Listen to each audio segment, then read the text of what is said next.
ঝিনাইদহ ৪ আসনের সংসদ সদস্য আনোয়ারুল আজিম আনার হত্যাকাণ্ডের নেপথ্যে প্রতিনিয়ত আসছে নতুন নতুন তথ্য। তা ছাপিয়ে আলোচনায় তার ব্যক্তিগত জীবনের নানা বিষয়।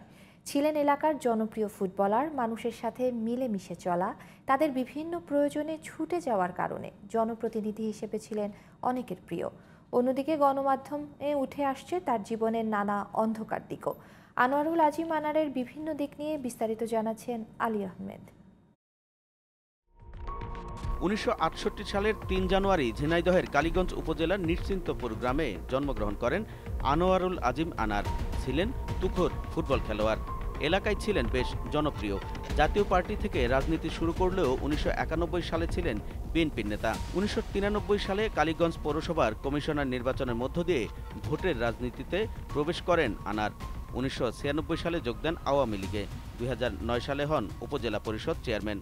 আর ২০১৪, ২০১৮ এবং ২০২৪ তিনবার আওয়ামী লীগ থেকে সংসদ সদস্য নির্বাচিত হন তিনি। চিকিৎসার কথা বলে ১২ মে ভারতে যান আনোয়ারুল আজিম আনার।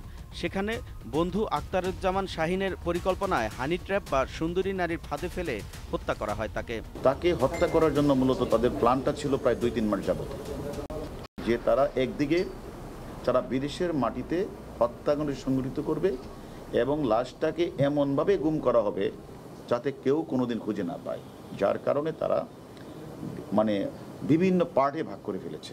একজন সংসদ সদস্যের ভারতে খুন হওয়া নিয়ে যেমন আলোচনা হচ্ছে, তেমনি আলোচনা হচ্ছে তার জীবনের অন্ধকার দিক নিয়েও। বিভিন্ন গণমাধ্যমে উঠে আসছে চাঞ্চল্যকর তথ্য। ১৯৮৬ সালের দিকে তিনি জড়িয়ে পড়েন মাদক কারবারে। ভারত থেকে বাংলাদেশের বাঘাডাঙ্গার সীমান্ত দিয়ে চোরাচালান করতেন তিনি। কালীগঞ্জ, কোটচাঁদপুর, মহেশপুর, চুয়াডাঙ্গার জীবননগর থানায় গড়ে তোলেন টোকেন বাহিনী। টোকেন দেখলেই প্রশাসন ছেড়ে দিত তার বাহিনীকে।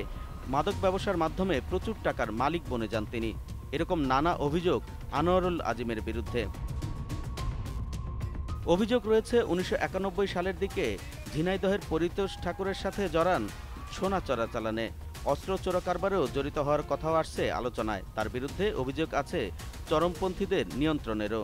ভারতে গিয়ে খুন হলেন যার পরিকল্পনায় সেই আখতারুজ্জামান শাহিনও সোনা চোরা কারবারি এবং তার বন্ধু। সোনা চোরাচালান সহ বিভিন্ন অপরাধ নিয়ন্ত্রণ কিংবা ভাগবটোয়ারার দ্বন্দ্বেই আনার খুন হয়েছেন বলে তথ্য উঠে আসছে বিভিন্ন গণমাধ্যমে। ২০০১ থেকে ২০০৮ সাল পর্যন্ত তার বিরুদ্ধে মামলা হয় ২১টি, যার মধ্যে ৩টি ছিল হত্যা মামলা। ইন্টারপোলও ওয়ারেন্ট জারি করেছিল তার বিরুদ্ধে। তবে নিজ এলাকায় ব্যাপক জনপ্রিয়তার কারণেই টানা ৩বার সংসদ সদস্য হয়েছিলেন আনোয়ারুল আজিম। তাকে আমরা তৃতীয়বারও নমিনেশন দিয়েছি তার জনপ্রিয়তার জন্য।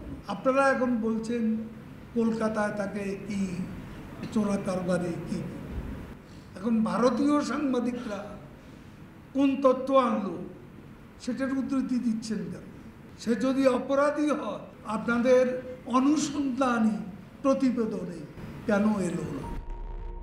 Ali Ahmed, GTV news, Dhaka.